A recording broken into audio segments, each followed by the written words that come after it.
Microsoft saw how social media was enabling real-time communication between people in the same town or across the globe. Using the idea of social media, SharePoint has included some of these basic social features for organizational use. First off, it's important to know that your newsfeed will only be seen by you. Each user has a newsfeed that will show activity updates based on what they're following. When others follow you, they will see what you've been doing, but they will not be able to see your newsfeed. Newsfeed on your My site is your personal feed, but team or project sites can also have a newsfeed. SharePoint allows newsfeeds on team or project sites to promote and facilitate discussion, quick commenting on topics, and a fast and easy way to disseminate information to a whole group. Let's take a look around. When you click the Newsfeed link in the top menu bar, you're taken to your personal newsfeed. You'll eventually see a lot of things, but remember, the more SharePoint is used and the more you follow items, the more newsfeed content is generated.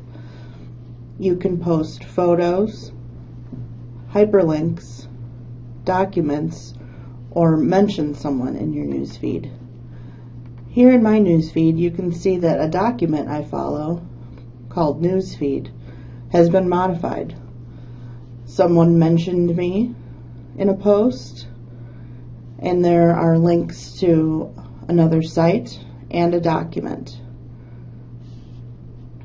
Right now, I'd like you to go to the search box at the top right of the page. Click the drop-down arrow and change it to a people search. Now enter my name, Angela Mylock, and click enter. You'll see two options, both of which are me. If you mouse over them, you'll see a brief synopsis of the person. At the bottom of that window, you can choose follow. Do that now. Now you're following me. Congrats. You can unfollow me later. Don't worry, I won't be offended. Now let's go back up to the search box. Enter tagging best and click everything. Now we're looking for a document. The first result should be a document I created called Best Practices or Suggestions for Tagging. Mouse over the entry, scroll to the bottom and click Follow. This serves a few purposes. First, you're following a useful document that explains best practices for tagging items in SharePoint. Secondly, when I update or change the document, you'll be notified via your newsfeed. Third, now you know how to follow something else. Let's go back to newsfeed. You can choose who sees your posts too. My example here is if you want to post about something for members of resources, select resources from the drop-down arrow next to share with. This way, only affiliates of the resources site will see the post. Similarly, if you want to converse with a particular person, you can use me for an example.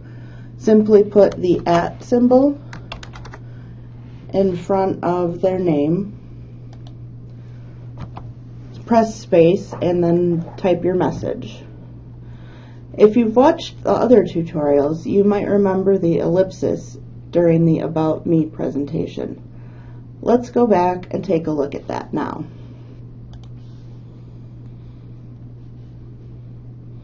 Click Edit, and here's the ellipsis. Click on that and click Newsfeed Settings. And this is how you change your newsfeed settings.